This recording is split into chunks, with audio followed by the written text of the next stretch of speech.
Welcome to The Explainer.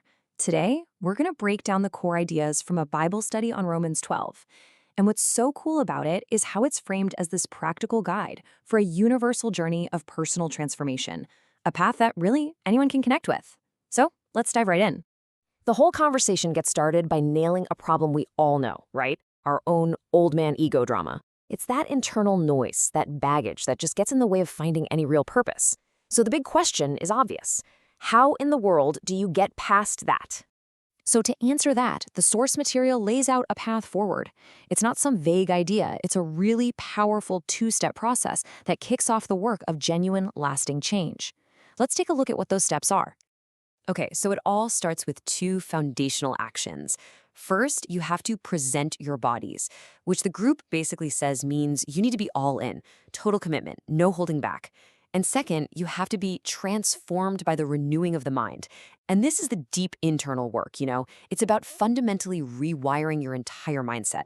Now, this is what I find so interesting, the why behind all this transformation. It's not just about becoming a better version of yourself for your own benefit.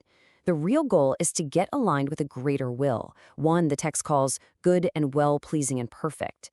It's a huge shift from focusing on yourself to focusing on a much bigger purpose. So let's say you're committed. How do you actually start renewing your mind? Well, the study group really emphasizes that the very first and most crucial step is to tackle the ego head on. And the key to doing that is to develop what the text calls a sober mind. The group unpacks this as basically a state of genuine humility. It's the ability to see yourself clearly, honestly, without that inflated sense of self-importance. It's really about being grounded in reality. And this quote just nails the distinction, doesn't it? One of the participants puts it perfectly. This isn't about losing your confidence. It's about getting rid of the destructive part of your ego. Being self-aware is essential, but ego, that's the thing that blocks real connection and growth every single time. So, you can see how this is all building, right? Once you start to adopt this new, humble mindset, you can begin to see your place in the world differently, not as an isolated person, but as part of a much larger, interconnected community. The main analogy the group uses to explain this is the human body. So the old view is seeing ourselves as a bunch of separate, maybe even competing units. But the new, sober-minded view, it's seeing everyone as different parts of one single body, not just existing side by side, but organically joined together. And inside this body, every single part is essential. An eye can't do what a hand does, right?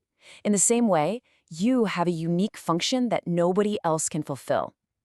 The text uses this word severally, which the group explains means that you are absolutely different, but you are not separate.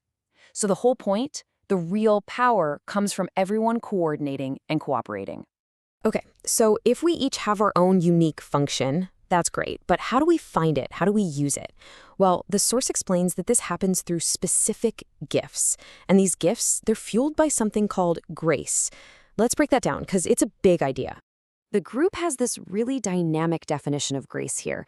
It's not just some passive idea of getting something you don't deserve. No, in this context, it's an active divine energy, a transformative power that you can literally take in and enjoy.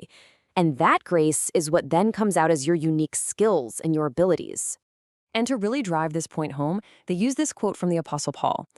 This guy was seen as one of the most multi-talented people around, but he makes it crystal clear his greatest abilities didn't come from his own strength. He says it was the grace of God working through him. And check out what these so-called gifts actually are. They're not necessarily these huge miraculous powers. The study group points out that Paul is focusing on super practical, everyday skills that build community: speaking, serving, teaching, encouraging, giving. And the idea is that each person gets a different measure of these gifts, all according to the grace they've been given. So here it is. Here's the big takeaway. This entire framework completely reframes what we think of as our individual talents. They're not tools for self-promotion or for feeding our ego. They're essential gifts, fueled by grace, meant to be used with humility for the good of the entire community. And that leaves us with a pretty powerful question to think about. What's the real purpose of your talents?